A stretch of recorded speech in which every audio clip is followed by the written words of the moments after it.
Hello everyone. I am the parlor detective, Miss Marple and the Antique Toyshop Murder, narrated by Edward from Warm Pages. I'm so glad you've joined us again. These stories bind us across miles and time zones, like threads in one great shared mystery. Tell us in the comments where you're listening from. It truly means so much to watch this little community grow. And of course, don't forget to subscribe. A brand new mystery awaits you every single day. Now, pour yourself some tea or coffee, sink into your favorite chair, and let's begin. Chapter 1, Clockwork Dreams. Chapter 1, Clockwork Dreams. Rewind. Rewind. The morning mist clung to the cobbled stones of St. Mary Mead's High Street like a dowager's lace shawl, reluctant to lift even as the September sun rose higher. Miss Jane Marple paused at her garden gate, secrets resting in one gloved hand, surveying the familiar scene with the quiet satisfaction of one who had watched it shift with the seasons for more years than she cared to count. But today, something was different. Where old Mr. Peaton's dusty haberdashery had stood for 40 years, a fresh coat of forest green paint gleamed on the narrow shop front. Golden letters spelled out Blythe's Antique Toy Emporium in elegant script, and the window displayed a trove of treasures that would have made Ali Baba himself pause in wonder. Jane, my dear. Mrs. Dolly Bantry's voice rang across the street with its usual urgency. She bustled over, her silver hair a little untidy and her cheeks flushed with excitement. Have you seen it? The new shop. Captain BL has invited us to a private viewing this afternoon, before the grand opening on Saturday. Such a distinguished gentleman, and the most fascinating collection. Miss Marple smiled gently at her friend's enthusiasm. How very kind of the captain. I must admit, I've been rather curious about our new neighbor ever since the removal van arrived last week. Oh, he's quite the character, Dolly continued, hardly pausing for breath. A retired merchant seaman, you know, spent 20 years in the Orient and gathered the most extraordinary things. He told me just yesterday about a music box from Vienna that plays Chopin and a whole regiment of German tin soldiers that march in perfect formation when wounded. Miss Marple's sharp blue eyes were already drawn to the shop window, where, among the glittering array of clockwork creatures and painted tin, one item caught her attention. An exquisite ballerina music box, clearly from the 1890s, stood poised in graceful arabesque. The craftsmanship was remarkable, from the dancer's delicate porcelain face to the ornate golden base adorned with tiny roses and forget-me-nots. That's a beautiful piece, she murmured, more to herself than to Dolly. Which one, dear? Oh, the ballerina. Yes, isn't she lovely? Though I did notice she seems to be missing her winding key. Perhaps it was misplaced during the move. Miss Marple nodded thoughtfully. In her experience, the smallest details, seemingly trivial, often proved otherwise. Still, she chided herself inwardly. This was a toy shop, not a crime scene, and she was becoming far too suspicious in her old age. At precisely 3 o'clock that afternoon, the two ladies presented themselves at the shop door. Captain Horace Blythe himself greeted them with the courteous bearing of a man long accustomed to command. He was perhaps 60, with steel-grey hair and weathered hands that told of years spent with rope and rigging. His dark blue jacket was immaculate, and a small anchor pin glinted on his lapel. Mrs. Bantry, Miss Marple, what a delight to see you both. His voice carried the faint trace of a Norfolk accent, polished by the crisp diction of the merchant navy. Please, do come in. I do hope you'll find something of interest in my little collection. Little collection indeed. Miss Marple's first impression was of stepping into a Victorian child's dream made real. Every surface gleamed with painted tin and polished brass. Shelves lined the walls from floor to ceiling, crowded with mechanical marvels from across Europe. A magnificent German locomotive, nearly 2 feet long, dominated one corner, its green paint flawless, its brass fittings gleaming like gold. Nearby, a troupe of acrobatic monkeys swung from miniature trapezes, their clockwork innards visible through tiny glass panels in their backs. My word, Captain, Dolly breathed. However did you acquire such treasures? Captain Blythe's chest lifted with quiet pride. 40 years at sea, Mrs. Bantry, and an eye for quality. Every port from Hamburg to Hong Kong, and always with a few pounds spared for something special. That elephant there, he gestured toward a grey tin beast with jeweled eyes, came from a bazaar in Kolkata. The dancing bears were a farewell gift from a Russian collector in St. Petersburg. Miss Marple moved slowly through the narrow aisles, her practiced gaze absorbing every detail. The shop was compact yet beautifully arranged, with the rarest pieces secured in glass cases and the simpler toys displayed on open shelves. A young woman with auburn hair and intelligent brown eyes worked quietly at a table in the back, carefully dusting a regiment of tin soldiers. "My niece Lydia," Captain Blythe explained, noting Miss Marple's glance. "My late brother's daughter. She has been indispensable in setting up the shop, an excellent eye for restoration work." Lydia Blythe looked up from her task and offered a shy smile. She appeared to be about 25, with a quiet, unassuming prettiness that grew more appealing the longer one looked. Her clothes were neat but not fashionable, and her hands, Miss Marple observed, bore faint stains from the metal polish used on brass and tin. "Miss Marple," she said softly, "Uncle Horace has spoken of you so often. I do hope you'll find something here to your liking. We've a number of charming music boxes that might interest you." "Indeed, I was admiring the ballerina in the window," Miss Marple replied. "Such exquisite workmanship. Vernise, I believe." Captain Blythe's expression flickered, almost too quickly to notice. "Ah, yes. A beauty, isn't she?" Though she suffered a touch during the journey. The winding key went missing. Likely misplaced in the removal men's enthusiasm. Nothing that cannot be repaired, of course. Miss Marple inclined her head politely, though she couldn't help wondering why so valuable an item should be exhibited in the window while damaged. Perhaps the captain was simply eager to display his finest pieces, regardless of condition. "Now then," Captain Blythe said, regaining his energy, "let me show you my pride and joy. This fellow is quite remarkable." He guided them toward a glass case at the shop's center, where an extraordinary automaton presided. The figure was dressed as an 18th-century French gentleman, complete with powdered wig, silk coat, and gleaming silver buttons. His face, carved from wood and painted with remarkable skill, was alive with mischief, the eyes bright and the lips curved in a perpetual smile. "Monsieur Farsard," Captain Blythe declared with a flourish. The laughing automaton, crafted in Paris around 1780, and one of only 3 known to exist. When wound, he doesn't merely laugh, he actually tells jokes. The mechanism is astonishingly intricate, a true masterpiece of clockwork engineering. As if on cue, the shop bell chimed, and a thin, sharp-faced man in a costly overcoat entered. He moved with the restless, darting energy of a ferret, his dark eyes sweeping over the toys with a professional's hunger. "Ah, Mr. Greymouth," Captain Blythe said, his tone edged with fatigue. "Ladies, may I present Mr. Felix Greymouth, a dealer from London. He has shown considerable interest in several of my pieces." Felix Greymouth barely acknowledged the introduction, his gaze fixed intently on Monsieur Farsard. "Blythe, I've considered your little collection, and I'm ready to make an offer. 3 figures for the automaton, and that's generous." The captain's jaw tightened almost imperceptibly. "As I told you yesterday, Mr. Greymouth, Farsard is not for sale. He is the jewel of my collection." "Everything is for sale at the right price," Greymouth countered with a thin, unpleasant smile. "I have clients who would pay handsomely for such a piece, and I'm prepared to share that profit with you." Miss Marple studied the exchange with growing interest. There was clearly more to this discussion than the words suggested, and the strain between the men was tangible.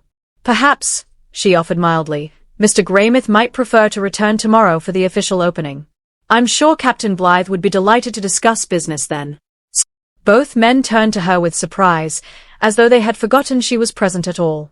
The captain recovered first, his innate courtesy quickly reasserting itself. "Miss Marple is, of course, quite right. Tomorrow will do well enough. Now, would you ladies care for some tea? I've just put the kettle on." As they settled into the small parlor behind the shop, Miss Marple reflected on the undercurrent she had sensed during that brief exchange. In her experience, whenever men spoke of generous offers and shared profits, the matter was rarely as simple as it appeared. But perhaps she was reading too much into a simple business quarrel. After all, she reminded herself once again, this was only a toy shop in St. Mary Mead, not the stage for one of her nephew Raymond's detective novels. Still, as she sipped her tea and listened politely to Captain Blythe's tales of the Orient, her eyes drifted again and again toward the window, where the lovely ballerina remained frozen in her dance, waiting for someone to restore her missing key. Chapter 2. Chapter 2. The Automaton That Laughed Once. The sound that shattered the quiet September night was unlike anything St. Mary Mead had known in living memory. Sharp, insistent, and utterly foreign to the village's gentle rhythms.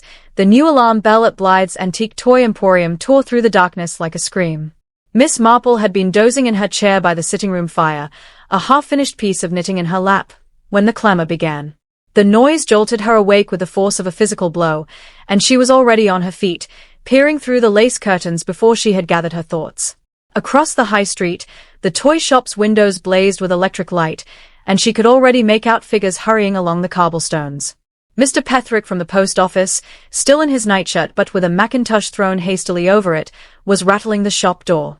Behind him came Dr. Haydock, his medical bag in one hand, his sparse grey hair wild from sleep. Miss Marple reached for her coat without hesitation. In her experience, when alarm bells rang at night, they rarely heralded anything trivial. By the time she arrived at the shop, a small crowd had gathered. The Reverend Leonard Clement stood with his wife, both looking shaken and bewildered. Mrs. Price from the bakery clutched her dressing gown tightly against the night air, while young Ted Bassett from the garage tried various keys at the lock in vain. "No use, I'm afraid," Dr. Haydock was saying as Miss Marple approached. "The door's locked fast, and I can't see anyone moving inside, though the lights are blazing." "The alarm's still hammering," observed Mr. Petherick unnecessarily, raising his voice over the din. "Someone ought to fetch Captain Blythe. He'll have the key." "I've sent young Jimmy after him," said Mrs. Clement quickly. "He lives above the draper's shop, doesn't he? At least, that's what Mrs. Bantry told me." As if summoned by her words, Captain Blythe appeared at the far end of the street, moving with the swift, economical gait of a man long used to emergencies at sea. He was fully dressed despite the hour, and Miss Marple noted automatically, with the precision of habit, that his hair was neatly combed and his shoes properly laced. Either he was remarkably quick at dressing, or he had not yet gone to bed. "What's all this, then?" he demanded, his voice carrying easily over the alarm's clamour. "The bells are tied to the front door and the main display cases. Someone's interfered with my shop." He drew a key from his waistcoat pocket and worked the lock with practiced speed. The door swung open, and the alarm's shriek doubled in intensity as the night air rushed inside. "Stay back, everyone," Dr. Haydock ordered firmly, his tone edged with authority. "Let me go first." But Captain Blythe was already striding past him, his expression grim. "This is my establishment, Doctor. I'll thank you to remember that." The little crowd pressed toward the doorway, and Miss Marple found herself with an excellent view of what awaited them. At first glance, the shop appeared untouched. The carefully arranged displays were still in place, the glass cases unbroken, the endless array of toys frozen in their mechanical tableaus. Then Dr. Haydock's sharp intake of breath pulled every eye to the center of the room, where Monsieur Farsau presided in his glass case. Felix Greymouth was slumped across the automaton's display stand, his thin body twisted at an unnatural angle. His expensive overcoat had fallen open, exposing a white shirt that was no longer entirely white. A dark stain spread across the fabric, and from his throat protruded what looked like a slender blade of steel. "Good God," murmured Reverend Clement. Dr. Haydock advanced with professional calm, his fingers seeking the pulse they all knew he would not find. "Dead," he pronounced quietly after a moment. "And quite recent, I'd say. The body is still warm." Miss Marple's attention, however, had shifted elsewhere. In the sudden silence following the doctor's words, she heard a faint, rhythmic ticking from the direction of the automaton. The clockwork mechanism was still running. "Captain Blythe," she asked softly, "how long does the automaton run when fully wound?" The captain turned toward her with a distracted expression. "What?" "Oh, the clockwork. Perhaps 20 minutes, half an hour at most. The spring's quite delicate, you see. And it's still running now. Yes, I hear it." His face looked pale in the harsh electric light. "But that's impossible. I always wind down every mechanism before closing. It's a strict routine, prevents the springs from weakening." "Then someone wound it tonight," Miss Marple observed quietly. "Someone who understood exactly how to operate the mechanism." Dr. Haydock had completed his first examination and was studying the weapon with professional focus.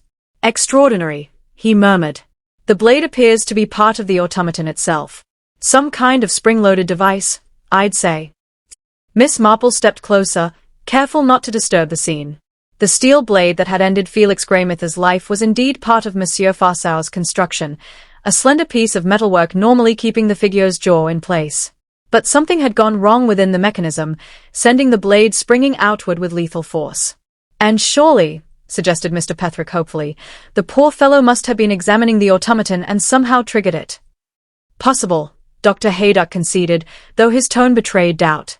We'll need to wait for Inspector Slack. Someone should telephone the station at once. Captain Blythe stepped forward, his expression carved in grim lines. I'll call them myself. The responsibility is mine. He paused, glancing at the anxious faces around him. I suppose you'll all want to know what Mr. Greymouth was doing in my shop at this hour. The thought had occurred to me, Miss Marple said gently. He came back after you ladies left this afternoon. Insisted on seeing the automaton again.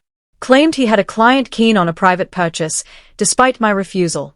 I agreed to let him examine it more closely. We arranged to meet here at 11. And you left him alone with the automaton? Dr. Haydock asked pointedly. For only a few minutes.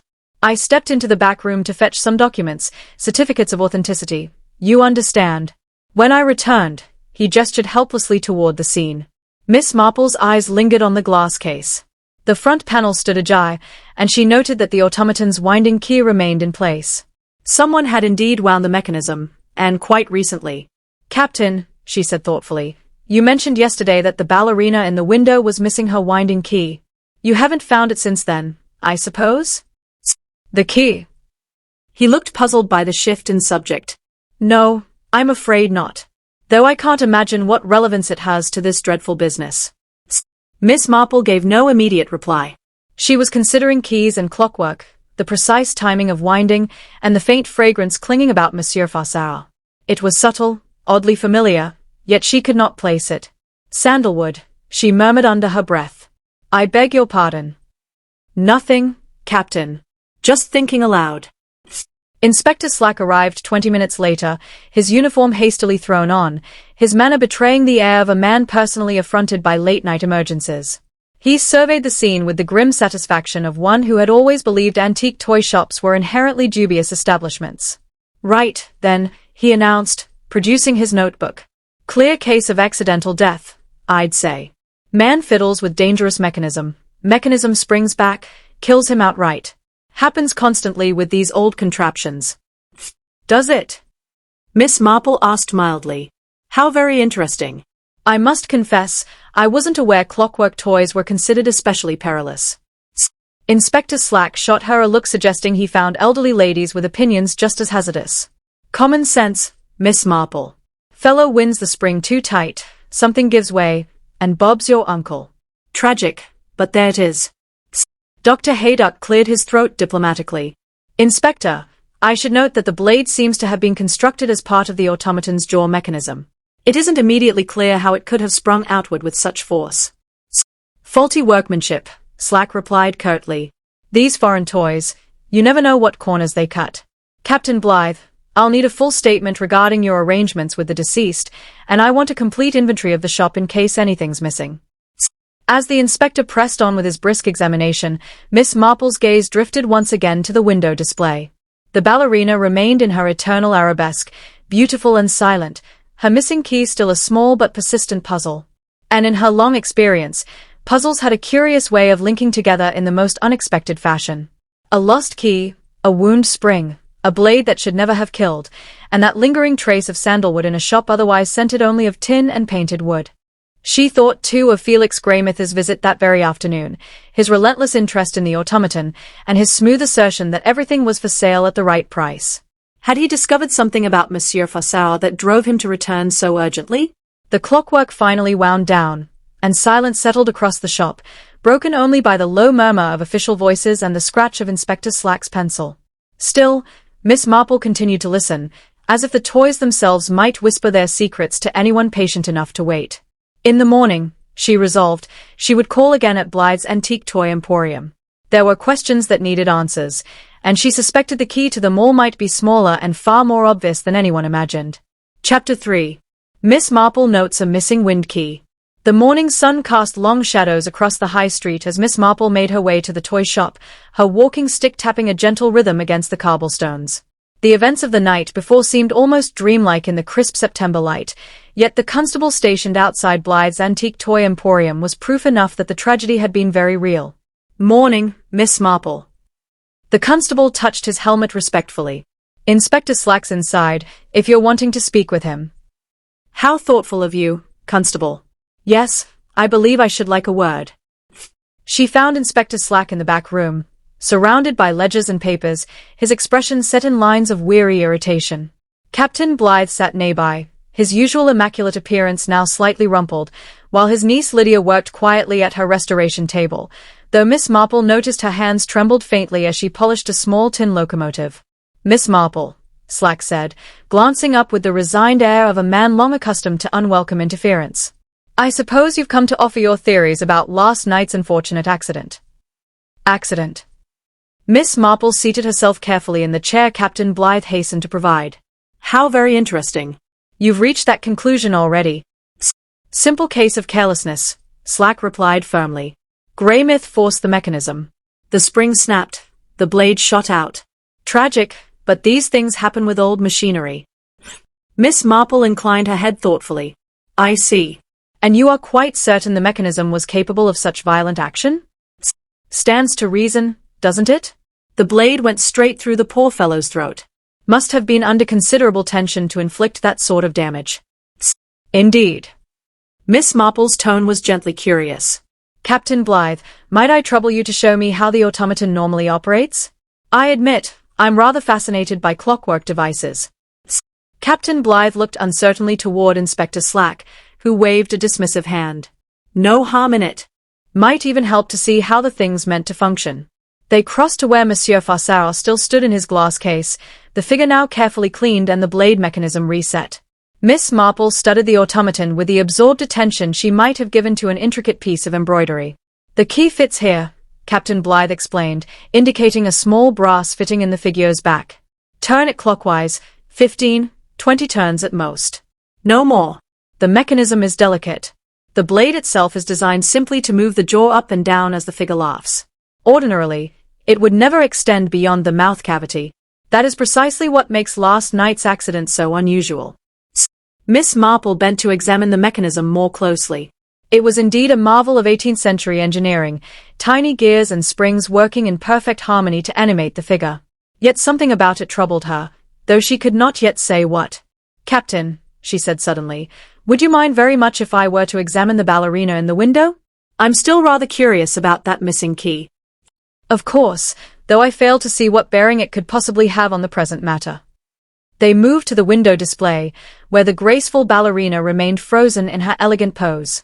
Miss Marple lifted the music box carefully, turning it over to inspect the winding mechanism at its base. "A charming piece," she murmured. "Swiss, I should think, judging by the workmanship, and by the type of key that's missing." "About so long," Captain Blythe indicated with his fingers, brass, with a decorative handle. "Standard size for pieces of that period." Miss Marple was silent for a thoughtful moment, her fingertips resting lightly against the empty keyhole. Then, with the sudden decisiveness her friends knew well, she turned back toward Monsieur Farsauer. "Captain Blythe," she said quietly, "I wonder if you would be so kind as to try something for me. Would the ballerina's key fit the automaton's mechanism?" "The ballerina's key?" He looked puzzled. "I suppose it might. Keys of that era were often interchangeable, especially if they came from the same workshop. But what possible relevance?" "Humor an old woman's curiosity, if you would." Captain Blythe's face had gone noticeably pale, and Miss Marple observed that his hands were not quite steady. "I'm afraid I no longer have the ballerina's key. As I mentioned, it's been missing since the move." "Yes, you did mention that," Miss Marple said gently.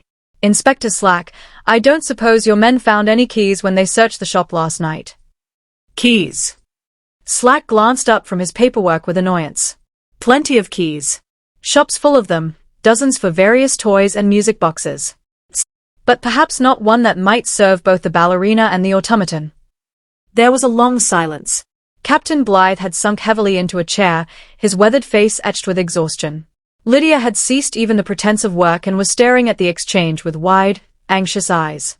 "Miss Marple," Inspector Slack's voice carried a warning edge. I do hope you're not suggesting this was anything other than an accident. If you are, you'll need far more than a missing music box key to prove it. Oh, I quite agree, Miss Marple replied mildly. Evidence is ever so important. Which is why I found it curious that, when we discovered poor Mr. Greymouth last night, there lingered such a distinct scent of sandalwood about the automaton. Sandalwood. Captain Blythe's voice was scarcely more than a whisper. Yes, most distinctive. Rather unusual, don't you think, in a shop filled with tin and painted wood? Unless, of course, someone had been using sandalwood oil for some specific purpose. She moved closer to the automaton, her nose wrinkling slightly. It's still present, faint but unmistakable. The scent clings to the velvet waistcoat. Inspector Slack had risen from his desk and was now studying the figure with renewed attention. Sandalwood oil, he muttered. What would anyone want with sandalwood oil in a toy shop? An excellent question, Inspector. Perhaps Miss Lydia might enlighten us. You do restoration work, don't you, my dear? All eyes turned to the young woman, who had gone very pale. Yes, sometimes, for cleaning and polishing. But I don't use sandalwood oil. It's far too costly, and not suitable for tin toys. No, Miss Marple agreed softly. I shouldn't think it would be. But it might be employed by someone accustomed to working with clocks, someone needing to lubricate the most delicate of mechanisms. The silence grew taut. At last, Captain Blythe cleared his throat. Miss Marple, I'm not certain what you're implying, but if you mean to suggest that someone deliberately tampered with the automaton— Oh, I'm not implying anything, Captain, she said mildly. I merely note a few curious coincidences. A missing key that might serve as the murder weapon's winding tool, a scent that has no natural place in this shop, and a mechanism behaving in a most unnatural manner. She paused, regarding the assembled faces with the gentle attention of a naturalist observing curious specimens. You know, in my experience, when a clockwork toy malfunctions so dramatically, it is usually because someone has interfered with its mechanism. Not necessarily with malice, sometimes simply from failing to understand how fragile these old pieces truly are. Inspector Slack had opened his notebook and was scribbling furiously. Right, then. Captain Blythe, I'll need a complete list of everyone who had access to the shop yesterday, and I want the names of anyone who might have had reason to handle that automaton. There was only Mr. Greymouth, Captain Blythe said quietly. And myself, of course. Lydia was here most of the afternoon, busy with her restoration projects. Anyone else? Think carefully. Captain Blythe remained silent for a long moment. Mrs. Hemmings came by around closing. Drusilla Hemmings, the clock repairer. She sometimes provides me with spare parts for the mechanical toys. Miss Marple said softly. Mrs. Hemmings. She would certainly understand clockwork mechanisms, wouldn't she? And it's quite likely she'd use sandalwood oil in her work. Now, see here, Inspector Slack broke in sharply. You can't go about accusing people on nothing more than the smell of furniture polish. Of course not, Inspector. Though I believe sandalwood oil is rather more costly than common polish. One might almost call it a luxury. She turned back to the automaton, her expression thoughtful. I wonder, Captain, have you considered how someone might have gained entry after hours? The alarm system you installed seems rather sophisticated. The alarm only covers the doors and main display cases, Captain Blythe admitted reluctantly. Someone with a key could have entered without setting it off, provided they were careful about which cases they opened. And who besides yourself possesses keys to the shop? Only Lydia. She's been helping with the setup, and she often stays late working on her restorations. Miss Marple nodded slowly. I see. And this arrangement with Mr. Greymouth, meeting him at 11, was that entirely private? Or could it have been overheard? Private, certainly. Though I suppose anyone might have caught wind of it yesterday afternoon. We weren't exactly whispering. No, I shouldn't think you were. Miss Marple's tone was gentle, almost absent-minded. These old buildings do carry sound in remarkable ways. One often hears conversations from the most unexpected distances. She crossed to the window, gazing out at the familiar street. Inspector Slack, might I suggest that you consider having the automaton examined by an expert, someone thoroughly versed in clockwork? An expert? Slack looked doubtful. What sort of expert? A clock repairer, you mean? Precisely. Someone who could determine whether the mechanism had been tampered with, and if so, how. Inspector Slack jotted another note. I suppose it couldn't hurt. Though I still say it was an accident. These old toys, they are death traps waiting to happen. Miss Marple smiled gently. Perhaps you're right, Inspector. But I do think it wise to speak with Mrs. Hemmings, don't you? If only to eliminate her from your inquiries. As they prepared to leave the shop, Miss Marple lingered a moment by the ballerina in the window. The delicate figure seemed to shimmer in the morning light, forever poised between movements, waiting for someone to wind her key and bring her music to life. Such a pity about the missing key, she murmured to herself. I do hope it turns up. Music boxes are so much more delightful when they can actually play their tunes. Chapter 4. Tin Soldiers and Brass Gears. By tea time that afternoon, Inspector Slack had compiled what he regarded as a most unsatisfactory list of persons who might conceivably have possessed both motive and opportunity to interfere with Monsieur's delicate mechanism. Miss Marple, invited to review the particulars over tea and seed cake in Mrs. Bantry's sitting room, found herself rather more intrigued by the human aspects of the case than by its mechanical details. 5 possible suspects, Dolly Bantry announced with relish, clearly pleased after a morning spent gathering gossip from every available source. Though I must say, Jane, it seems excessive for so small a village. Miss Marple accepted her second cup of tea with a mild smile. Human nature is much the same everywhere, my dear. People have been killing each other over money and pride since Cain and Abel, and I don't suppose St. Mary Mead is any exception. Well then, Dolly settled back in her chair with evident satisfaction. Captain Blythe himself, naturally. He discovered the body, which always looks suspicious, doesn't it? And he did have rather heated words with that dreadful Greymouth fellow yesterday.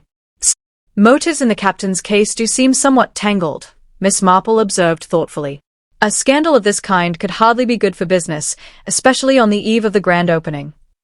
True. But Inspector Slack seems to think there may have been some financial arrangement between them. Something about splitting profits from private sales. Miss Marple's eyebrows lifted slightly. Indeed. How very interesting. And who else has caught the inspector's attention? Lydia Blythe, the niece. She has keys to the shop, knows the mechanisms inside out, and apparently she's been talking of grand schemes to modernize the place, turn it into some sort of fashionable boutique, at least according to Mrs. Price at the bakery. Young people often have ambitious notions, Miss Marple said mildly. Though I noticed yesterday that Miss Lydia seemed quite genuine in her affection for the restoration work.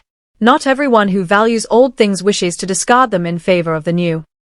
Dolly consulted the notes she had scribbled hastily on the back of an envelope. Then there's Freddie Scales, the carpenter building the display cases. Apparently Captain Blythe owes him a good deal of money for work already completed, and there was quite a quarrel about it yesterday evening.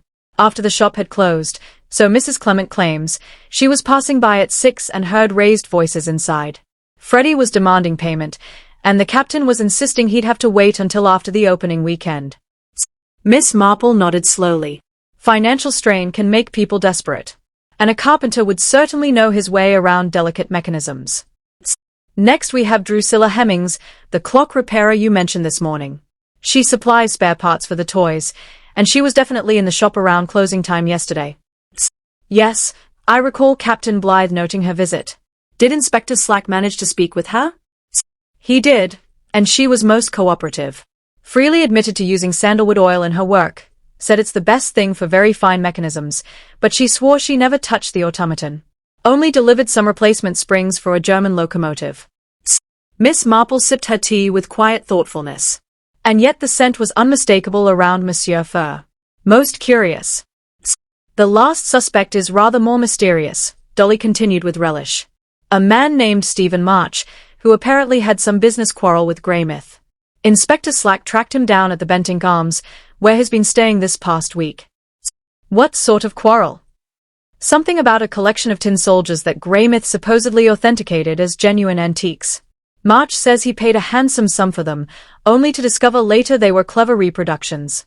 He's been trying to hunt Greymouth down for months, demanding his money back. Miss Marple set down her teacup with a pensive expression. How very unpleasant for Mr. March. And he's been in the village a week, you said? According to the landlord at the Bentinck Arms, yes. Arrived last Tuesday, paid in advance, and has been asking endless questions about the new toy shop ever since. Questions about the owner, the stock, whether there were any particularly valuable items, the sort of probing that suggests more than casual interest.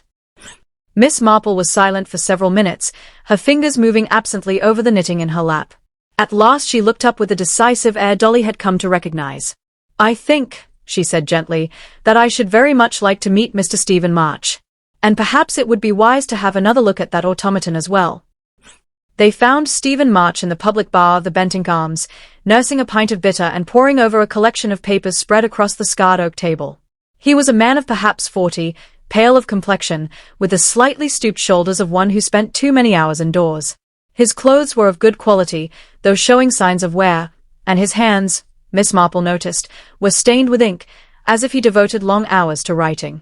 "Mr. March," Miss Marple approached with the diffident manner she had perfected over the years. "I wonder if you might spare a few minutes to speak with me. I'm Miss Marple, and I live here in the village." March looked up with the guarded expression of a man long accustomed to unexpected inquiries. "I've already spoken to the police about last night's affair. I don't know what more I can tell you." "Oh, I'm not here about last night, exactly. I'm more interested in your difficulties with Mr. Greymouth. Such an unfortunate business, when one discovers that valuable things are not quite what they seem." Something in her tone seemed to disarm him, and he gestured to the empty chair across from him. "Sit down then, if you like, though I warn you, it isn't a pleasant story." Miss Marple settled herself comfortably and waited with the patience of one who had long since learned that the best way to invite confidences was simply to listen. "Greymouth approached me 6 months ago," March began, his voice edged with remembered bitterness. "Said he'd acquired a remarkable set of Nuremberg tin soldiers, circa 1860, in absolutely pristine condition. Showed me photographs, certificates of authenticity, the whole performance." "And you were eager to acquire them?" "More than eager. I've been collecting military miniatures for 20 years, and a set like that, well, it would have been the crown jewel of my collection, worth several thousand if genuine." "But they weren't genuine." March gave a humorless laugh. "Oh, they were old enough, I'll grant that. But they'd been completely restored with modern paints and fittings, then artificially aged to look original. Clever work, I'll admit, but not worth a tenth of what I paid." "How did you discover the deception?" "I had them examined by an expert in London. Man took one glance and spotted the signs at once. Modern paint glowing under ultraviolet light, machine-made screws that weren't even invented until 1920, that sort of thing." Miss Marple nodded sympathetically. "And Mr. Greymouth refused to make good the loss. Claimed he'd been deceived himself, said he'd bought them in good faith from a private collector. Offered to split the loss with me, which was hardly satisfactory, considering I'd paid the full purchase price." "So you came to St. Mary Mead to confront him?" March's expression darkened. "I'd heard through the collecting circles that he planned to attend the opening of this new toy shop. Thought it might be my last chance to recover something from the fiasco." "And did you speak with him yesterday?" "Briefly. He was leaving the shop around 6, and I managed to corner him outside. Same old tale, I'm afraid. Claimed he was working on retrieving the money, asked for more time, promised to contact me within the week." Miss Marple studied his face carefully. "You must have been very frustrated." "Frustrated enough to follow him back to his hotel around 10, hoping for another word. But the desk clerk said he'd gone out again. Some business appointment, supposedly." "And you didn't see him after that?" "No, though I waited in the hotel lobby until nearly midnight, hoping to catch him when he returned." March gathered up his papers with jerky, angry movements. "Not that it matters now, I suppose. Dead men can't pay their debts." As they walked back toward the high street, Miss Marple found herself turning over the tangled threads of motive and opportunity that Inspector Slack had so carefully assembled. Financial desperation, wounded pride, professional rivalry, and family tensions, all somehow woven around a clockwork automaton that had become a weapon. "Dolly," she said suddenly, "I think it would be very instructive to have another look at Captain Blythe's shop ledgers. Sometimes the most important clues are hiding in plain sight." "The ledgers? But surely Inspector Slack has already examined those." "Oh yes, I'm sure he has. But policemen and old ladies often notice quite different things, don't you think?" The inquest into the death of Felix Greymouth was held 3 days later in the village hall, a modest affair, yet one that drew every resident of St. Mary Mead who could possibly justify their attendance. Miss Marple arrived early, securing a seat in the second row where she could observe both the proceedings and the assembled witnesses with equal clarity. Dr. Haydock, delivering his medical evidence with professional precision, confirmed that death had been instantaneous, caused by a steel blade penetrating the carotid artery. The weapon itself had been identified as part of the automaton's jaw mechanism, a delicate piece of 18th-century engineering that had somehow misfired with fatal results. In your professional opinion, the coroner inquired, could such an injury have been accidental? Dr. Haydock paused thoughtfully. The force required would have been considerable. The blade penetrated approximately 3 inches into the victim's neck. Either the spring mechanism was under extraordinary tension, or some external force was applied. Miss Marple noted that Captain Blythe shifted uncomfortably in his seat at this remark, while his niece Lydia sat very still, her hands clasped tightly in her lap. Inspector Slack, when called, presented his theory with the confidence of a man who harbored no doubts about the facts. Clear case of accidental death, sir. The deceased was examining the automaton, overstrained the mechanism, and the resulting spring failure caused the blade to fly out with lethal force. And you found no evidence of deliberate interference with the mechanism? None whatsoever. The automaton had been recently cleaned and serviced, but there were no signs of tampering or sabotage. The coroner made careful notes. I understand there was some business dispute between the deceased and other parties. Did this suggest any alternative explanation for his death? We investigated all possibilities thoroughly, Slack replied firmly. While it's true that Mr. Greymouth had made enemies in the course of his business dealings, there was no evidence that any of them had opportunity to interfere with the automaton. Miss Marple found this conclusion rather more definitive than the facts seemed to justify, though she kept her observations to herself for the moment. Captain Blythe was called next, his weathered face grave as he recounted the events of that Tuesday evening. His testimony was straightforward enough, confirming that he had arranged to meet Greymouth at 11 o'clock to discuss the possible sale of the automaton. You left the deceased alone with the mechanism, the coroner asked. For perhaps 10 minutes. I went to the back room to fetch some documentation. When I returned, I found him as you've heard described, and the automaton was still operating at that time. Yes, the clockwork was running. It continued for perhaps another 15 minutes before winding down. The coroner consulted his notes. I understand this particular automaton requires a specific key to operate. Was the key in place when you discovered the body? Captain Blythe hesitated just a moment. Yes, sir. The key was in position. And this key, I'm told, might fit other pieces in your collection. Possibly. Keys of that period were often interchangeable, particularly for pieces from the same workshop. Miss Marple leaned forward slightly, her attention sharpened by something in the captain's tone. His answers carried the careful cadence of a man who had rehearsed them. The coroner turned to more technical matters. I believe we have an expert witness who has examined the automaton's mechanism. Mrs. Drusilla Hemmings rose from her seat in the third row, a small, bird-like woman with shrewd dark eyes and hands permanently stained with clock oil. She moved to the witness chair with the brisk assurance of someone long accustomed to being consulted on matters of mechanical intricacy. Mrs.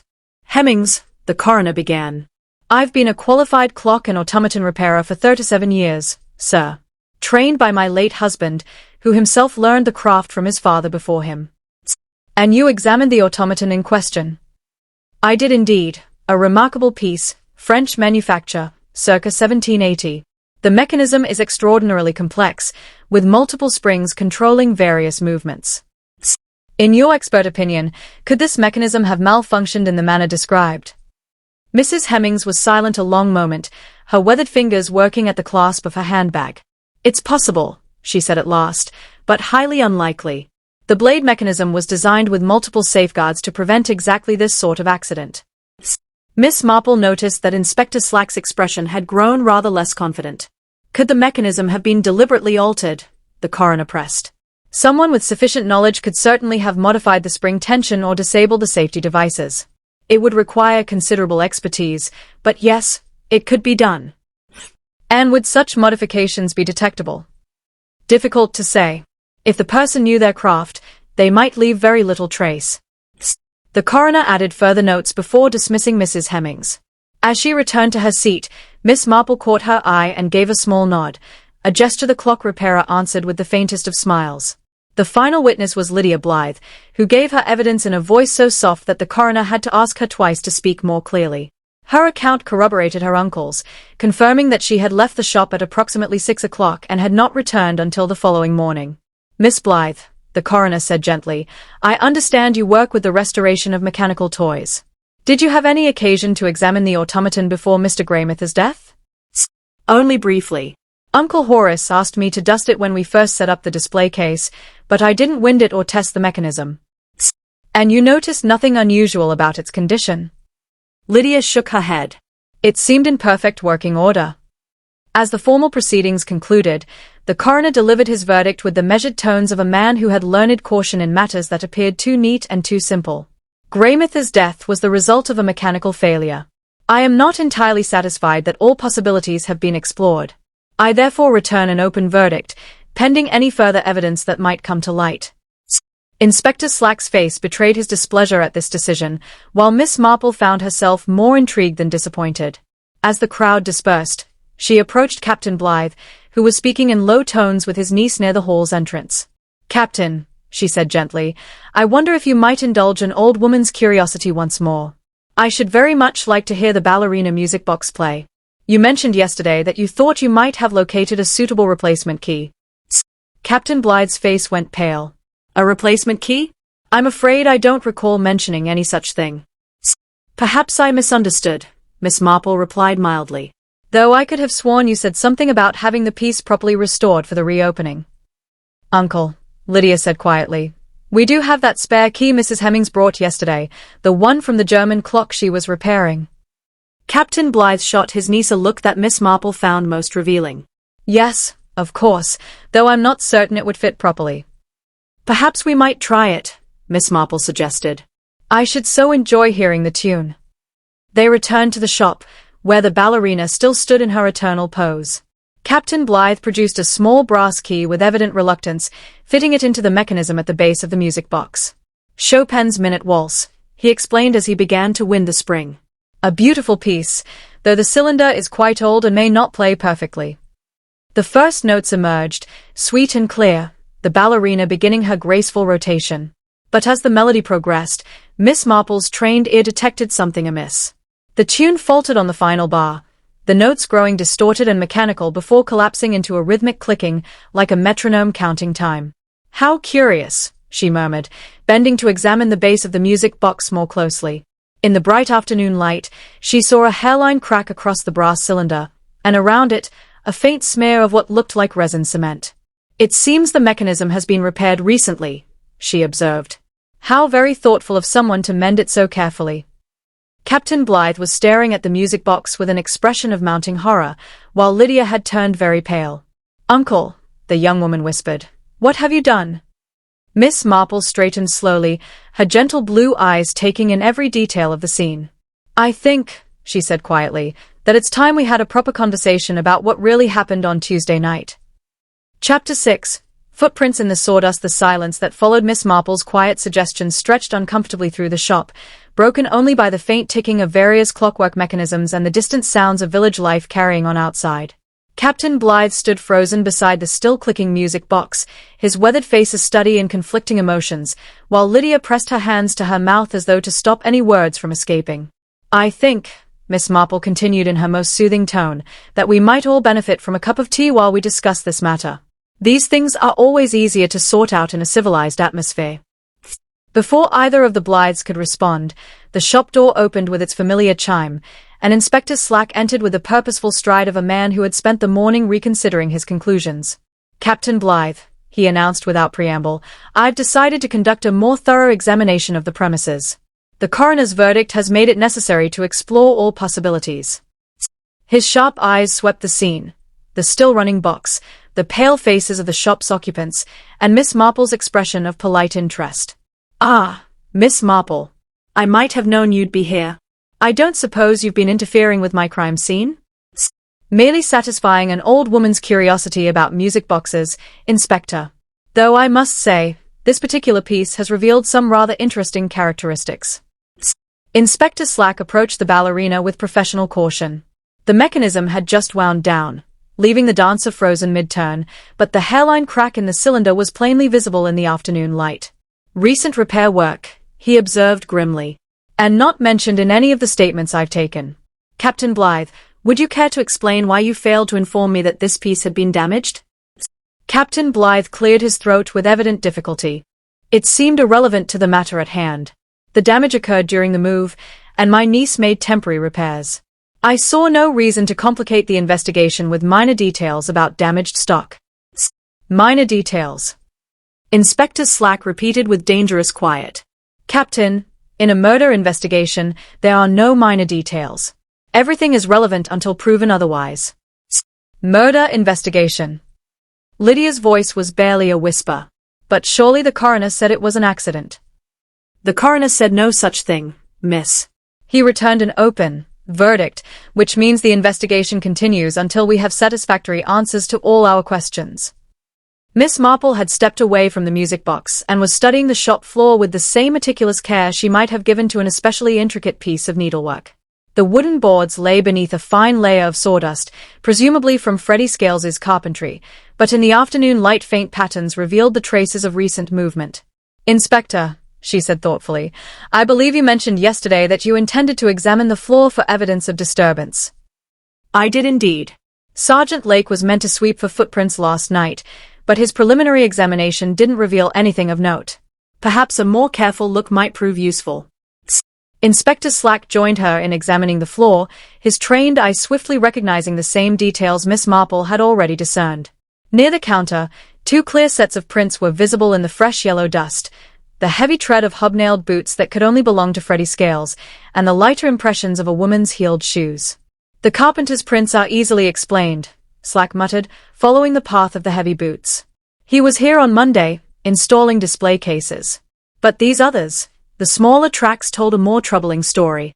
They led toward the automaton's glass case, lingered there, and then turned back, not toward the front door, but toward the stockroom at the rear. Miss Lydia.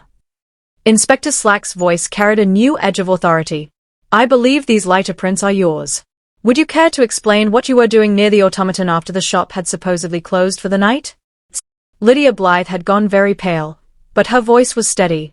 I returned after dinner to finish some work on a locomotive restoration. I often stay late when a project requires delicate handling. And you approached the automaton. Why? I thought I heard something. A ticking sound.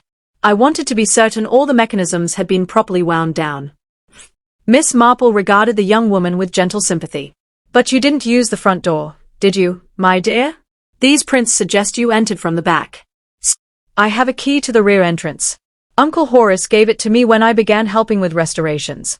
It's more convenient when I'm carrying tools. Inspector Slack was writing rapidly. And at what time was this?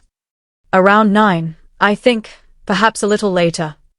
And in what condition did you find the automaton? Lydia hesitated, glancing at her uncle with an expression Miss Marple found most revealing. It seemed different somehow. Not quite as it was when I dusted it earlier. Different how? The key was still in place, which struck me as odd. Uncle Horace is very strict about removing them when the shop closes. He says it prevents accidents and reduces wear on the springs. Captain Blythe's face had taken on a grayish pallor. Lydia, I think perhaps you should say no more without what, Captain? Inspector Slack's voice cut sharply. Without legal representation? That's a curious suggestion from someone who insists this was all a tragic accident. Miss Marple moved closer to the automaton's case, where Mswasa stood in silent grandeur. Though the figure had been cleaned since Tuesday, she could still detect the faint lingering trace of sandalwood that had first caught her notice. Inspector, she said softly, have you considered the sequence of events that led to Mr. Greymouth's death? The timing seems rather crucial. How do you mean? Well, if the automaton had been wound and left running on Tuesday evening, and if Mr. Greymouth discovered it still operating when he arrived at 11, why hadn't the mechanism run down before then? Inspector Slack frowned, working through the implications. You're suggesting someone wound it deliberately, expecting Greymouth to find it active. I'm suggesting that clockwork is highly predictable. If one knows exactly how long a spring will run, one can plan events with considerable precision. She turned to Captain Blythe, her gentle expression concealing a razor-sharp mind. You mentioned that Mswasa runs for 20 to 30 minutes when fully wound. If someone set it going at, say, 10 o'clock, it would still be moving when Mr. Greymouth arrived at 11, would it not? I suppose it might, Captain Blythe admitted reluctantly, though I fail to see the relevance of such speculation. Don't you? Miss Marple's voice was very soft. Then perhaps you can explain why the ballerina's music box was damaged, why it was hastily patched with resin cement, and why that same resin seems to have been used on other mechanisms in your shop. She moved toward a nearby display case filled with tin soldiers. These figures, for instance, several show clear signs of recent restoration. Yet your stock ledger records them as original, unrested antiques. Inspector Slack had pulled out his notebook again and was scribbling rapidly. Captain Blythe, I'm beginning to think we require a far more detailed discussion about both your business practices and your connection to the deceased. There's no need for any of this, Lydia said suddenly, her voice stronger now despite the tears that streamed down her cheeks. I can explain everything if you'll only let me. Lydia, no. Captain Blythe's voice carried the firm authority of a man long accustomed to naval command. You don't understand the consequences. I understand perfectly well, Uncle. I know you've been trying to protect me. And I know Mr. Greymouth threatened to expose our arrangement unless you granted him a larger share of the profits. Miss Marple nodded slowly. The arrangement being the sale of restored items as original antiques. It began innocently enough, Lydia continued, ignoring her uncle's attempts to silence her.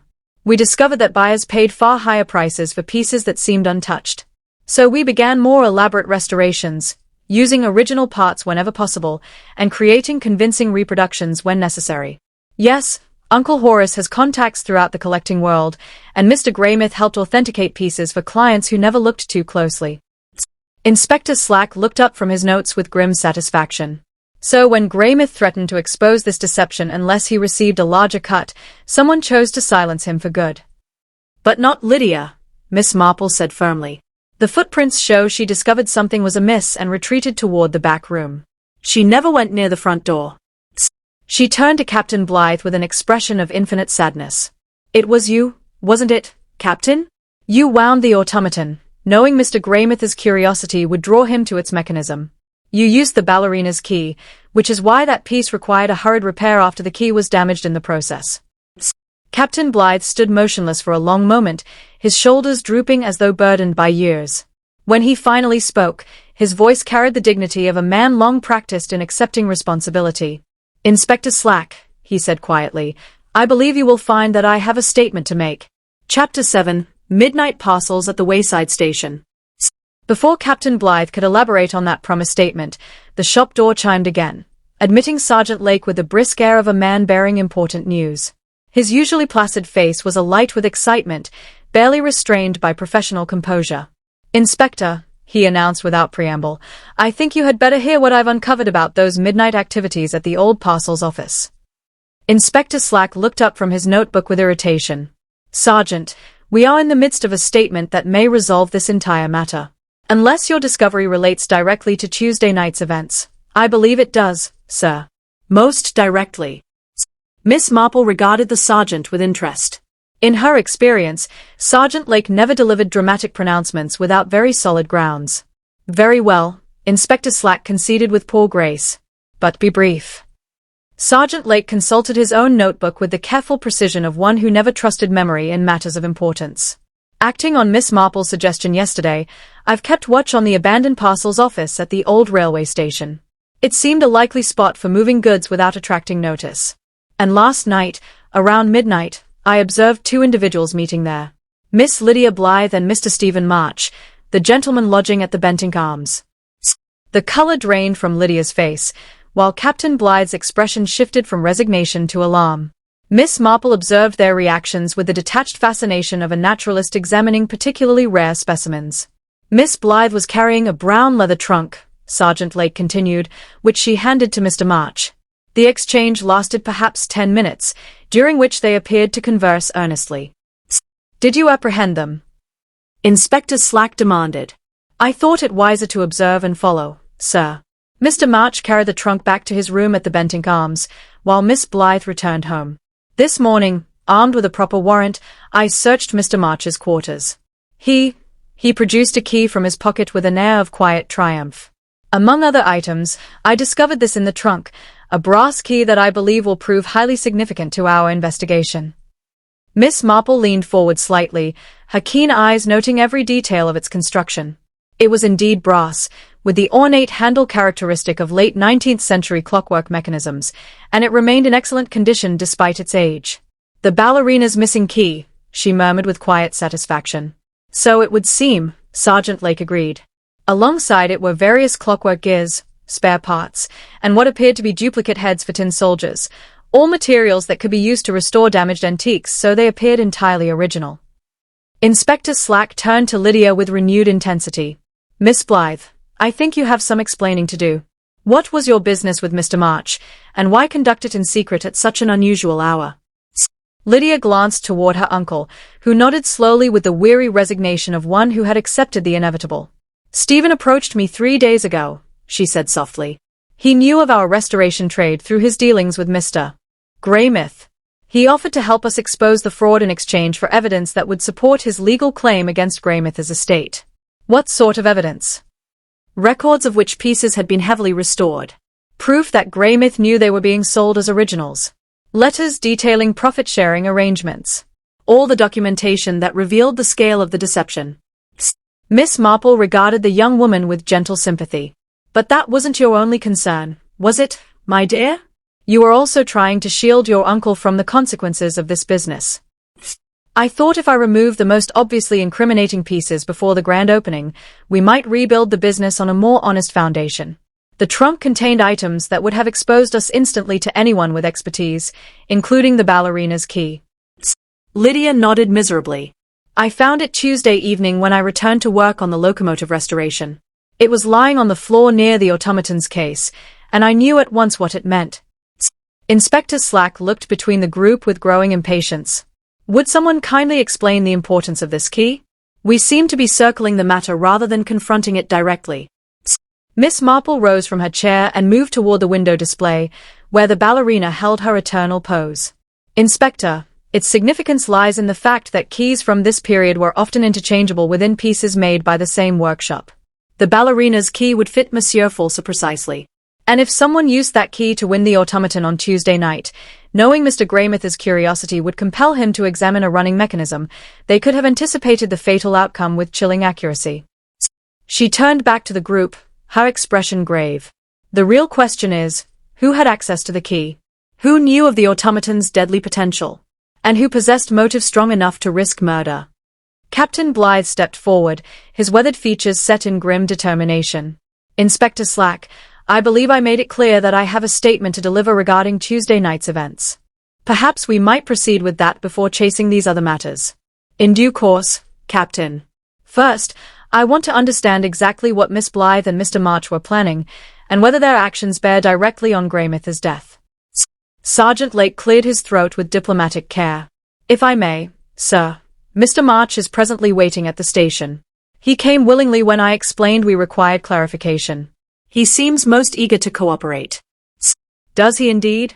And what explanation does he offer for this midnight transaction?" "He claims he was helping Miss Blythe compile evidence of fraud for possible legal proceedings.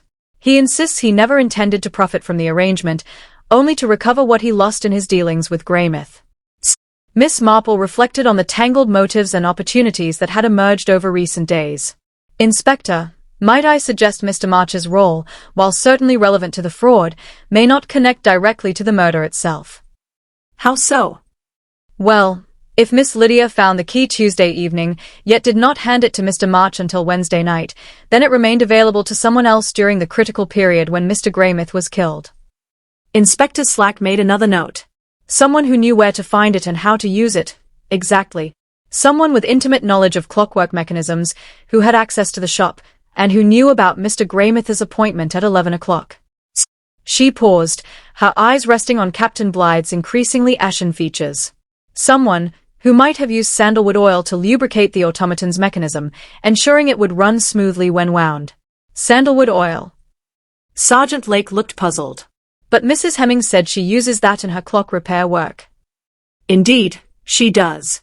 But Mrs. Hemmings was not in the shop on Tuesday evening, was she? She delivered her spare parts earlier in the day and left without approaching the automaton." Miss Marple stepped closer to Monsieur Fulsa, her nose wrinkling faintly at the lingering trace that clung to the figure's velvet waistcoat. Captain Blythe, she said gently, I believe you purchased a small vial of sandalwood oil from Mrs. Hemmings last week, did you not? For maintaining the more delicate mechanisms in your collection. Captain Blythe's shoulders sagged beneath a tremendous weight. How did you know about that? Because, my dear Captain, you have the instincts of a meticulous seaman. Naturally, you would wish to preserve your valuable pieces in perfect order, and you would have sought expert advice about the proper lubricants to use. Inspector Slack had ceased writing, his eyes fixed on the exchange with growing intensity. Captain, I think it's time you told us exactly what occurred on Tuesday night. Yes, Captain Blythe said quietly. I rather think it is. He moved to a chair near the counter and sat heavily, suddenly looking every one of his 60 years. Inspector Slack, ladies and gentlemen, I wish to confess to the deliberate murder of Felix Greymouth. The words fell upon the shop like stones into still water, rippling outward with shock and disbelief that seemed to touch every corner of the cramped space. Uncle, no. Lydia's cry was anguished. You don't understand what you're saying. On the contrary, my dear, Captain Blythe replied with infinite sadness. I understand perfectly, and it is time the truth was told. Chapter 8. The Toymaker's Ledger of Lies. Captain Blythe's confession hung in the air like smoke from a cannon. But Miss Marple studied the man's face with the wary precision of one accustomed to distinguishing truth from noble falsehood. There was something in his expression, a desperate protectiveness rather than true guilt, that made her wonder if the full story had yet been spoken. Uncle, please, Lydia whispered, tears streaming down her cheeks. You mustn't do this. You don't understand what you're sacrificing. I understand perfectly well, my dear girl. I am an old man who has blundered grievously, and it is time I face the consequences. Inspector Slack had his notebook ready, but Miss Marple raised a calming hand. Captain, before you proceed with your statement, might I ask you to clarify one small detail? You mentioned discovering the body when you returned from fetching documentation. Might we see these papers? They could prove most enlightening. Captain Blythe's eyes flickered with a trace of relief, or was it apprehension? The papers? Yes, of course. They are in the back room.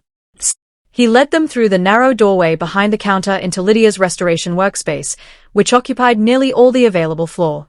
Neat shelves lined the walls, stacked with spare parts, tools, and bottles of various oils and cleaning solutions.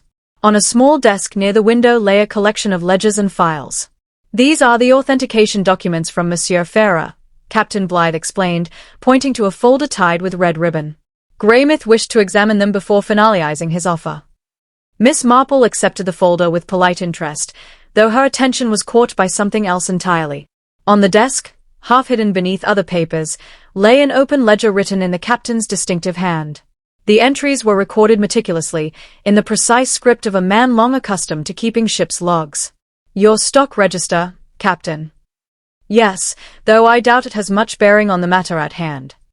Miss Marple began to turn the pages with deliberate care, knowing that details often revealed more than grand confessions. Each entry was dated and described with maritime precision. German locomotive, circa 1895, original paint and fittings, acquired Hamburg, September 1962. But as she moved further, subtle inconsistencies began to emerge. Items listed as original condition showed small discrepancies in their descriptions, while others bore annotations in a different hand, presumably Lydia's, that seemed to contradict the official records. Captain, she said thoughtfully, I observe that many of your pieces are described as being in remarkably pristine condition for their age, remarkably unusual for mechanical toys nearing a century old. I've always taken great care with the condition of my acquisitions. A lifetime at sea teaches a man how to recognize quality. Indeed. But I've also noticed that your handwriting appears in two distinct styles throughout this ledger.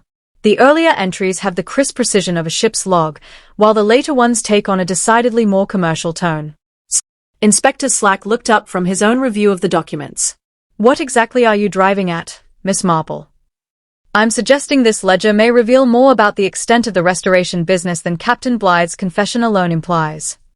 She turned to a page near the back, where the entries grew increasingly elaborate. Here, for instance, French automaton, Monsieur Falsa, authenticated by F. Greymouth as original 1780, mechanism restored to working order by H. Blythe.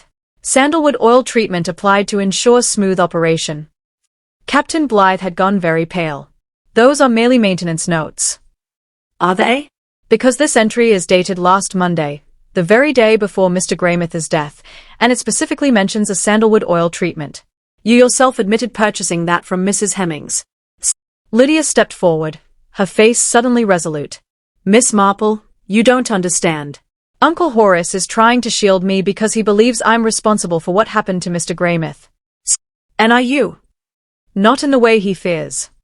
Lydia's voice grew stronger as she spoke. Yes, I discovered that Uncle Horace had been enhancing the provenance of certain pieces to increase their value. Yes, I helped with restorations that were more extensive than we disclosed to buyers. And yes, I found the ballerina's key on Tuesday evening and understood what it meant. Miss Marple inclined her head encouragingly. And what did it mean to you, my dear? That someone had used it to win the automaton, knowing Mr. Greymouth would be unable to resist examining a running mechanism. But I thought, she glanced toward her uncle in anguish, I thought Uncle Horace had done it to protect our secret. And so you decided to remove the evidence. I plan to replace the most questionable pieces with genuine antiques, using the money Stephen March promised for documentation of the fraud.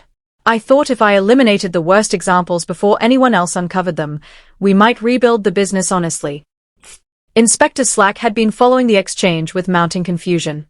But if each of you believed the other was responsible for Greymouth's death, and you were both trying to shield one another, then who actually killed him?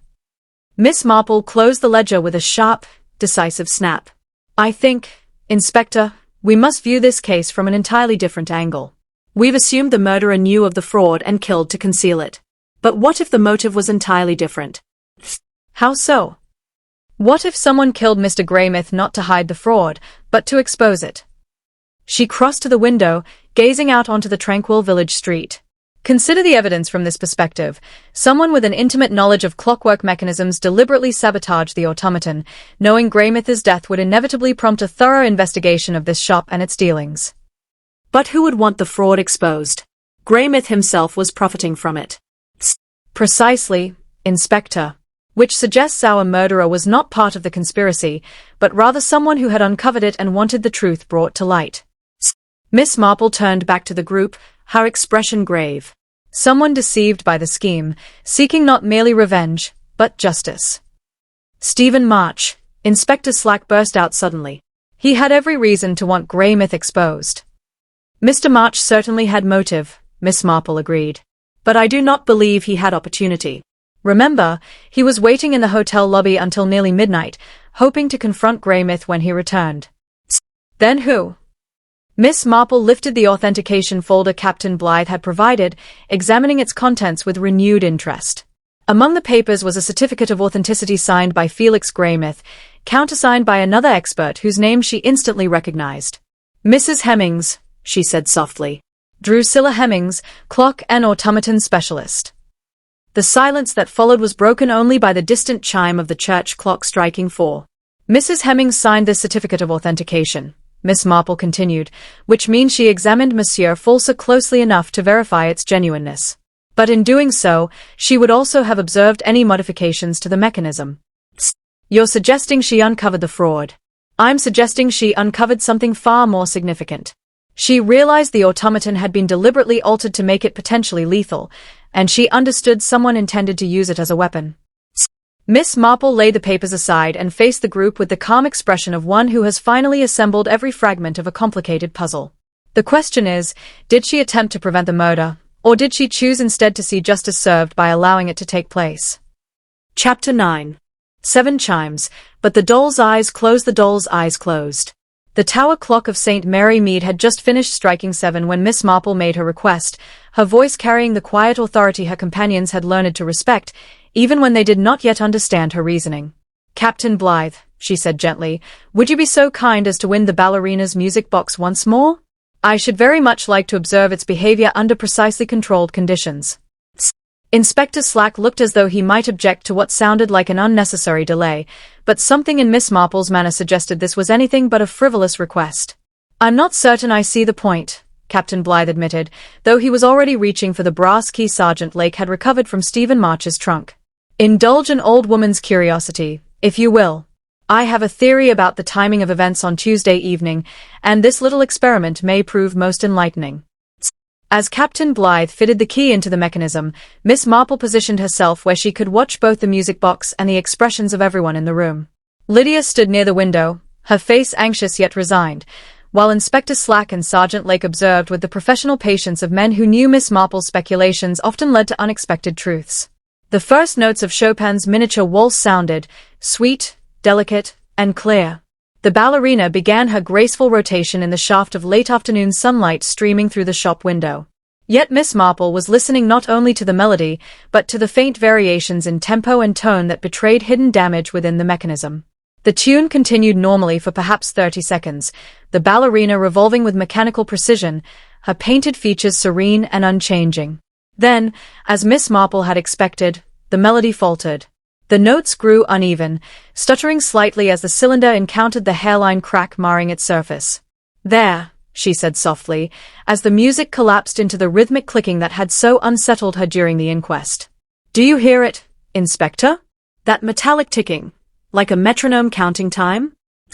"I hear it," Inspector Slack replied, though his tone betrayed that he had not yet grasped its importance. "It's the sound of the mechanism catching on the damaged portion of the cylinder. The crack forces the music comb to stick and release in a regular pattern, creating that distinctive rhythm." Miss Marple stepped closer to the music box, her eyes fixed on the ballerina's painted face. "Captain Blythe, when exactly did this damage occur?" "During the move," he said quickly. "As I mentioned, the removal men were rather careless with some of the more delicate items." "And when was it repaired?" Captain Blythe's complexion took on the ashen cast Miss Marple had come to recognize as the moment when truth begins to overpower pretense. "Tuesday afternoon. Lydia worked on it while I was occupied with other matters." "What other matters?" The silence stretched uncomfortably, broken only by the mechanical clicking of the box. At last, Captain Blythe spoke with the weary resignation of a man long burdened by secrets too heavy to carry. "I was meeting with Greymouth. He had demands that went far beyond his original arrangement to authenticate pieces for a modest fee." "What sort of demands?" "He wanted 50% of all profits from the restorations. He claimed to have evidence of our enhancements, evidence that could ruin the business and see us both imprisoned for fraud." Miss Marple nodded slowly. "So you arranged to meet him again that evening, to negotiate terms?" "I had no choice. He threatened to expose everything unless I agreed to his demands at once." Inspector Slack had taken out his notebook and was writing rapidly. "And during this meeting, tempers flared." "He was utterly unreasonable," Captain Blythe admitted bitterly. "He demanded not just money, but the authority to decide which pieces we offered for sale. He boasted of wealthy clients willing to pay extraordinary sums for genuine articles, and he intended to supply them by whatever means were required." Miss Marple observed that the music box had wound down, the ballerina frozen mid-turn. But the crack in the cylinder had heated with friction, and the hastily applied resin cement was beginning to soften and darken. "Captain," she said quietly, "I believe you have been trying to shield someone, just as Lydia has been trying to shield you. But I do not believe either of you is responsible for Mr. Greymouth's death." "Then who?" Miss Marple moved to the window display, where she could watch the quiet street beyond. The evening light was fading, and shopkeepers were beginning to close their establishments for the day, but Miss Marple's attention was fixed on a small, bird-like figure approaching the toy shop with the resolute stride of someone who had reached a difficult decision. "I believe," she said softly, "we are about to receive a visitor who can answer that question herself." The shop door chimed, and Mrs. Drusilla Hemmings entered with the brisk efficiency that marked all her movements. She wore her best black coat, and her usually sharp eyes carried the shadows of a sleepless night and profound inner conflict. "Inspector Slack," she said without preamble. "I understand you've been investigating poor Mr. Greymouth's death. I think it is time I told you what I know about Tuesday evening." The small group turned toward her with the collective focus of people who recognized that a decisive moment had arrived. Mrs. Hemmings accepted the chair Captain Blythe offered, though she remained perched on its edge, as if prepared to bolt at any instant. "I came to the shop Tuesday evening at about 6 o'clock, she began, her voice steady despite the strain showing in her face. "Captain Blythe had asked me to examine Mufasa more carefully, as there had been questions about its authentication." "Questions from whom?" Inspector Slack asked. "From Mr. Greymouth. He claimed to have a client who was suspicious of the automaton's provenance, and he wanted my professional opinion regarding certain modifications to the mechanism." Miss Marple leaned forward slightly. And what did you discover? That the automaton had indeed been altered, but not in the way I anticipated. Someone had deliberately tampered with the safety devices that normally prevent the jaw blade from extending beyond its housing. The changes were subtle, yet unmistakably intentional. Intentional in what way? Mrs. Hemings's hands worked nervously at the clasp of her handbag. A small wedge of sandalwood had been inserted into the spring assembly, building tension that would force the blade to snap outward with dangerous force when the automaton was fully wound. It was a trap, Inspector. A lethal trap, designed to kill anyone curious enough to examine the mechanism closely. Inspector Slack stopped writing, staring at her in undisguised shock. You're telling me the automaton had already been booby-trapped before Tuesday evening? Yes. And I knew at once who the intended victim had to be. Mr. Greymouth was notorious in the collecting world for his habit of personally inspecting rare items, often winding them to test their workings. So what did you do? Mrs. Hemings was silent for a long while, her lined face caught between duty and justice. When she finally spoke, her voice was no more than a whisper. I removed the sandalwood wedge and reset the mechanism to its safe configuration. I thought I had prevented a murder. Miss Marple's gentle voice broke the hush that followed. But someone replaced the wedge after you left, didn't they, Mrs. Hemings? Yes, the older woman admitted, tears brimming in her eyes. When I heard about Mr. Greymouth's death, I knew instantly what had happened. Someone discovered what I had done and restored the trap. Someone with their own reasons for wanting him dead. Mrs. Hemings nodded miserably. Someone who understood I had tried to save him, and who decided that justice required his death, despite my interference. Miss Marple rose and crossed to where Captain Blythe stood, stricken with shock. Someone with access to sandalwood oil, someone who knew clockwork intimately, and who uncovered not only the authentication fraud but something far darker. She turned to the group with the expression of one who had at last assembled every piece of a tragic and complex riddle.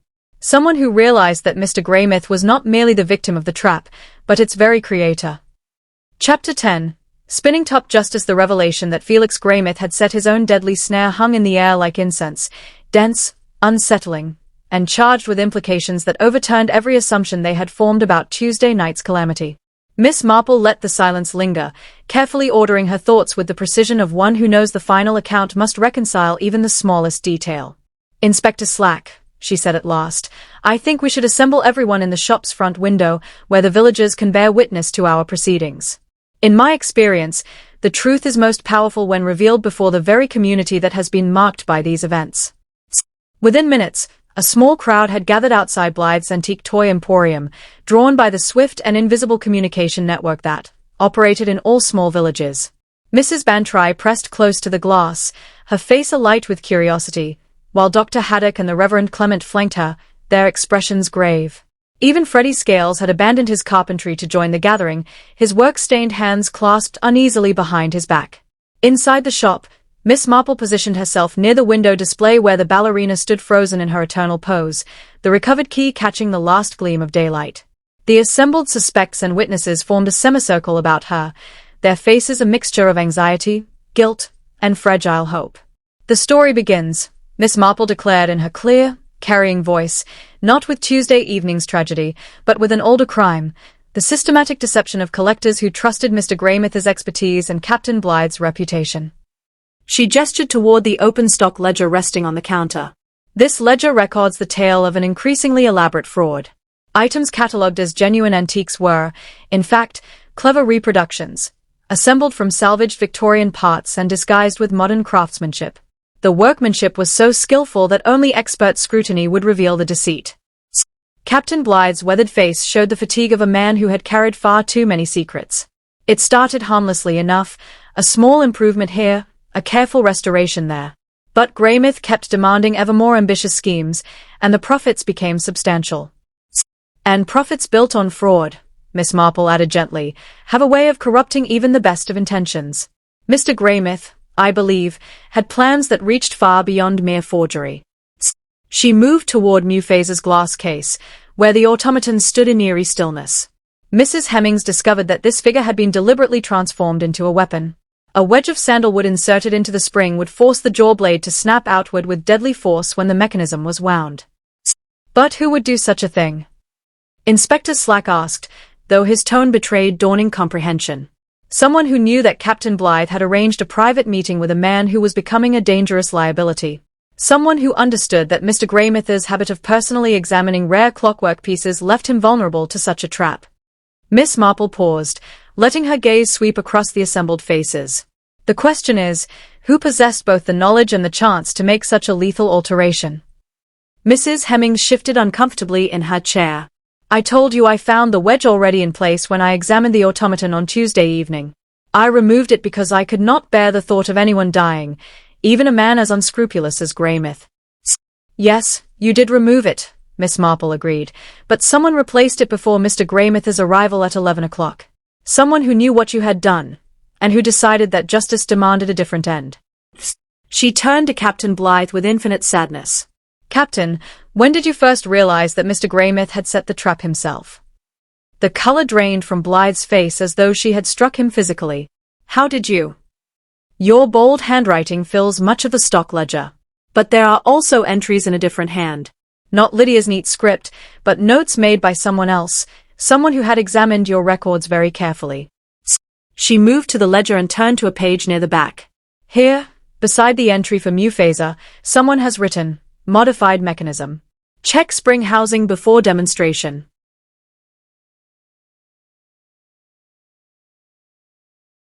The hand is distinctive, precise, with the careful loops of a man trained in technical notation. Inspector Slack bent closer, his interest sharpened. Whose writing is that? I believe it is Mr. Greymouth's. He made this note after altering the automaton, as a reminder of the deadly change he himself had engineered. The implication chilled the room like a sudden draught. Lydia gasped aloud, while Mrs. Hemings pressed a trembling hand to her mouth. You mean Greymouth intended to kill Uncle Horace? Lydia whispered. I am saying, Miss Marple replied firmly, that Mr. Greymouth had grown weary of sharing profits and devised a permanent solution to what he considered an inconvenient partnership. Captain Blythe's death would appear accidental, leaving Greymouth free to claim the entire collection, and to continue the fraud with a more compliant ally. Her voice carried with absolute certainty. But someone uncovered his plot, and chose to see that the trap consumed its maker rather than his intended victim. She turned back to Captain Blythe, whose shoulders now shook with suppressed emotion. You found Mr. Greymouth's notation in the ledger, didn't you, Captain? You realized what he had planned, and you understood that Mrs. Hemings had unknowingly saved your life by removing the wedge. I returned to the shop around 10 o'clock, Captain Blythe said in a voice barely above a whisper. I wanted to review the records before our meeting. When I saw his notation in the ledger, I could scarcely believe it. Then I examined the automaton and found the sandalwood wedge Mrs. Hemings had removed lying on the floor beside the case.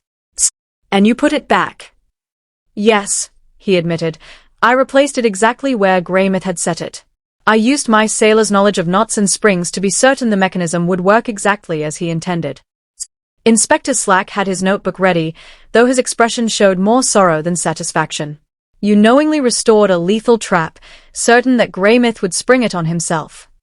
He arrived at 11, full of arrogance and threats, Blythe continued. Said he had a new scheme that would make us rich beyond our imagining. When he noticed the automaton already in motion, he couldn't resist examining the mechanism more closely. Blythe's voice faltered. I tried to stop him. I told him it was fragile, that I should demonstrate it properly. But he pushed me aside, claiming he knew more about clockwork than any simple seaman could ever grasp, and then he overwound it. I never laid a hand on the spring. His own greed and pride killed him. He forced the mechanism far past safety, and the wedge he himself had planted did exactly what he meant it to do to me. Miss Marple nodded gravely. Poetic justice, one might call it. The trap caught its maker, not his intended prey. Outside the window, the villagers followed the revelation with rapt attention. Mrs. Bantry's face held equal parts horror and fascination, while Dr. Haddock nodded with the grim composure of a man long acquainted with human frailty. Inspector Slack closed his notebook with evident reluctance. Captain Blythe, I'm afraid I must charge you with manslaughter at the very least. You had a duty to prevent a death, even the death of a man who sought to harm you. I understand, Inspector. I've borne this burden for days, and in truth, I feel almost relieved to have it ended. Miss Marple moved to the window where the ballerina stood in her timeless pose. There is one final detail that troubles me, Captain. The ballerina's key was damaged during these events, hastily repaired with resin cement. How did that occur? The key broke when I was removing the wedge from the automaton's spring. The metal was brittle with age, and the strain of working in such a cramped space proved too much. He shrugged helplessly. I panicked and tried to mend it with resin from my watch repair kit, but the fracture was too deep for a proper repair. Hence the clicking sound that betrayed the flaw during our demonstration today. Yes. Another reminder of my guilt, if any reminder were needed. As Inspector Slack prepared to make the arrest, Miss Marple turned toward the crowd at the window. Ladies and gentlemen of St. Mary Mead, tonight we have witnessed a most unusual form of justice. A man who set a deadly snare for another fell victim to his own device, while the intended prey became both judge and executioner. She paused, her eyes sweeping the anxious faces. Let us remember that even the simplest pastimes may be corrupted when greed supplants honesty, and that sometimes the clockwork of justice, like the clockwork of these toys, moves in ways we do not expect. Later that evening, as Inspector Slack led Captain Blythe away and the crowd drifted into the gathering dark, Miss Marple sat quietly with Mrs. Bantry in the little parlor behind the shop. Lydia and Mrs. Hemmings worked together in silence, beginning the task of cataloguing the true stock and planning to remake the business into an honest restoration trade. Such a tangled case, Dolly murmured over her peppermint tea. I'm not sure I grasp all its moral lessons. Miss Marple smiled gently as her needles clicked. Even the simplest mechanism, my dear, can snap back with deadly force when wound by greed. Captain Blythe may have let justice take its course, but he forgot that justice must be tempered by mercy. In the end, both men paid a price for their deceit, though not the price either had intended. Outside, the lamps of St. Mary Mead twinkled peacefully in the darkness, and the clockwork toys ticked softly toward another dawn, their mechanisms restored to honest purpose, their secrets at last laid bare.